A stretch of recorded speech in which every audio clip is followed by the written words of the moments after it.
sign a witness and your team, the C team, Cruz and Cossi, just like prove that how tough Hong Kong people are and keep winning races, even though you are in the magazine cover and the 100 most influenced people, something. So, can you tell us some special stories when you were with sign a witness? Well, from the first time he came, when he arrived, you know, when these horses come and they've been barrier trialed overseas and so on, Tony said to me, this horse has been well tried in Australia. They say he's going to be a steering job. And of course he had his first barrier trial and he was impressive, and then his first race and he was very impressive, and you know, really expected him to win because there was a lot of expectation. And he won very nicely, and then it just came 2, 3, 4, 5, 6. And 17. Yeah. But on the 18th, Simon Willis was beaten by Bullish Luck in the Chinese mile. Yeah. It was really, as my character and as a jockey, you know, that horse was, I had such experiences with him, not only on the racetrack, at track work in the morning as well. And he was such a character, such a strong presence, you know, strong figure. And we just, you know, made like a world record, broken cigars record, and got caught on the line like that. You know, it was very, very tough to swallow at the time. You know, it really hurt. You know, and I felt that he felt it too. But at least you guys come back again and then won in the Japan Sprinter Stakes. So prove that it's just like one failure, it doesn't mean anything. But the most important is you get back and gain back your confidence and just like do it again. Yes, exactly. You know, he ran third in the Yasuda Kirin just before that, and then we took him for the Sprinter Stakes. I think he was favourite for the race, and we jumped from a wide draw. But don't forget, there was the excitement before the racing. Incident. He was going along doing his canter the day before the race, and he just like stumbled. And he stumbled so low that I went over his head. And I've still got the scars where he stood on me and so on. And I couldn't hold on any longer. I was underneath him and I was thinking, just don't let go, whatever you do, don't let go. But of course he had the momentum and being so big and strong and so on, and he started to run and he just pulled the reins out of my hand. And I was there in the sand and I just looked at this big hind quarter running away from me, you know. I thought, is this a dream? Is this a dream?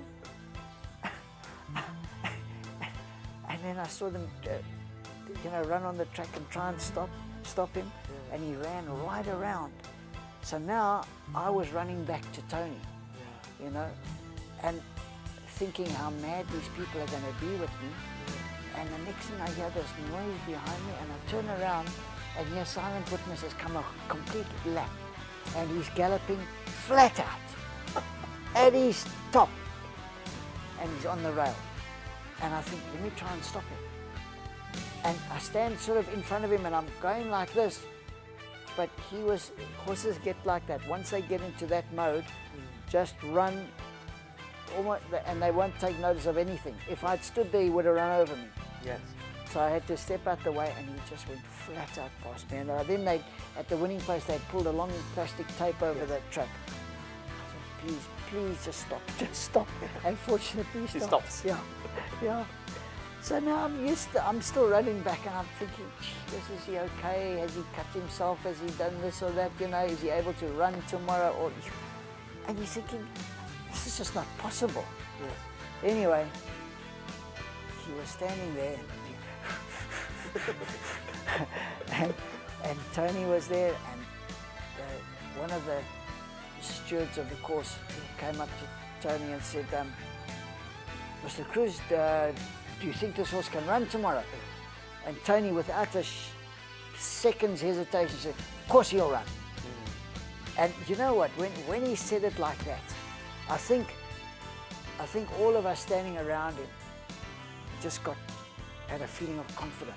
You know, it's that, like when there's like a crisis, you need a leader with confidence. Yeah, you know, and leader, Tony just did it there. You know, yeah. Of course he's going to run, and there was just no doubt. But the steward said to me, "We will tell you if you can ride tomorrow." Oh my God. So they could see there was blood running down here and so on, and they said, "No, you'll go to our doctor, we'll check you and tell you if you can ride tomorrow." Wow, I tell you what, I went back to my hotel and I washed up and I was doing press-ups and everything and checking everything. And I phoned Tony, I said, "Tony, I'm telling you, I'm fine to ride." So the doctors took me and they x-rayed my arm and so on and checked me over, and they said, "Yes, you're fit to ride." It's a relief. Kind of relief. Yeah.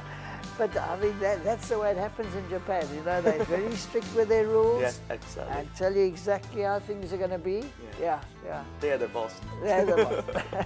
So in Hong Kong, you have lots of successes, and then but in 2008, you make shocking decision to give up your base in Hong Kong, and then because you said that you have to look after your family, and then so you go back. So how can you tell us something updates about your family now? Yeah, well, you know, my daughter wanted to study theatre, drama, and so on, and she couldn't further her studies. She completed her matric here, and she couldn't further her studies in Hong Kong. So we went back to South Africa for the off-season, and she auditioned at the theatre school, and she got in straight away. It was a top theatre school in South Africa, and she got in, and she really wanted to go to attend.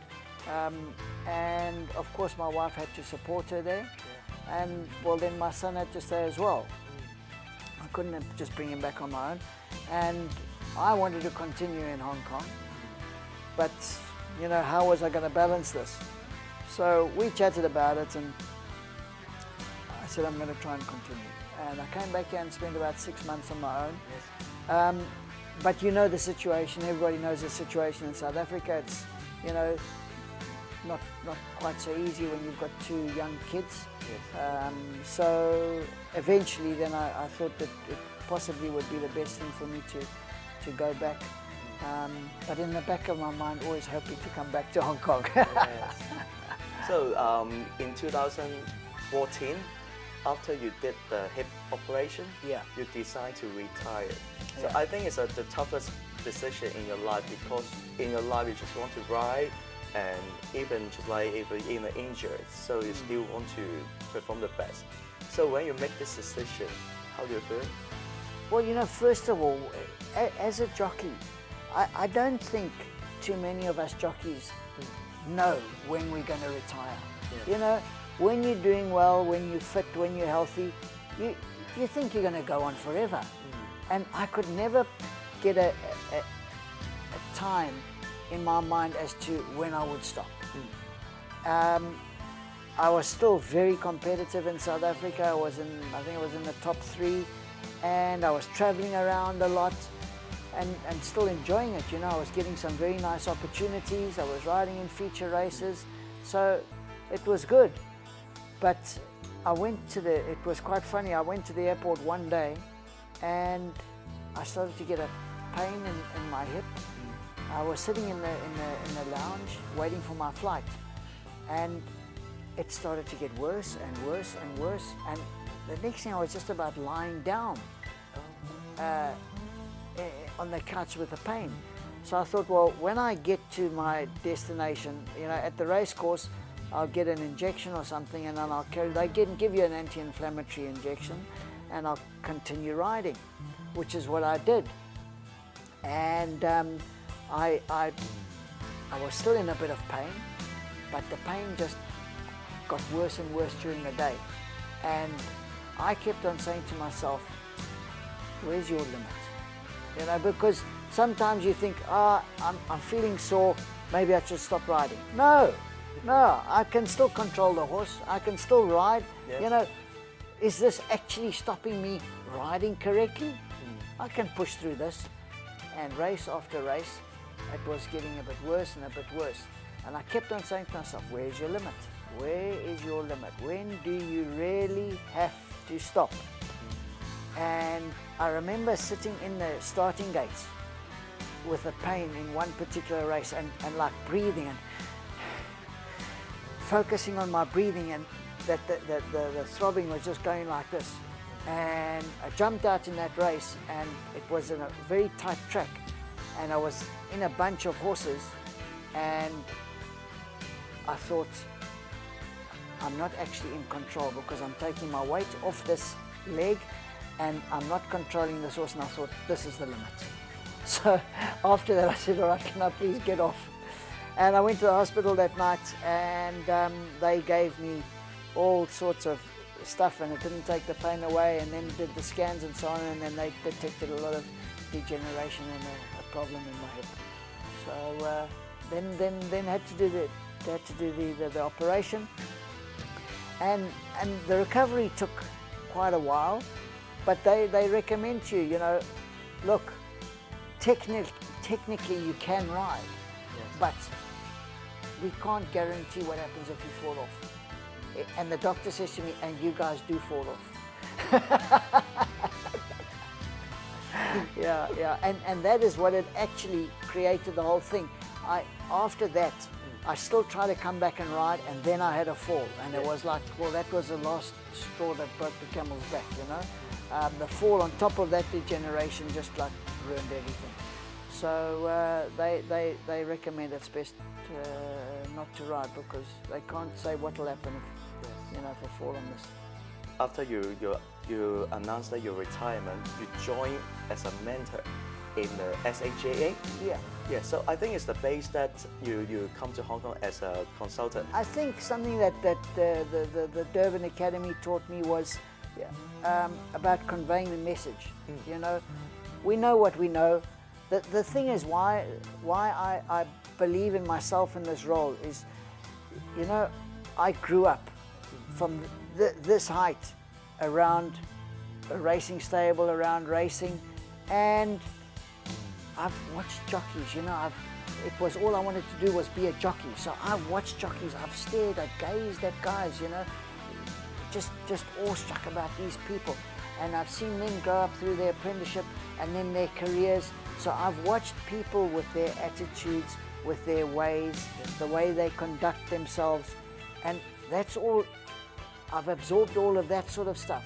So I've got a bit of a clue of, you know, the way the path goes. And then, as I say again, you know, the fact that my career has had its ups and downs, and you know, I think I've had some real lows, and maybe be blessed to come out of them all.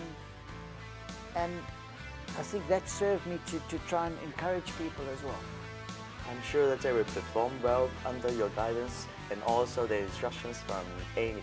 And thank you so much for you to come back to Hong Kong. I'm sure we will have another Felix Rossi in the making in the future. Thank you, Felix. Thank you so much. Lovely.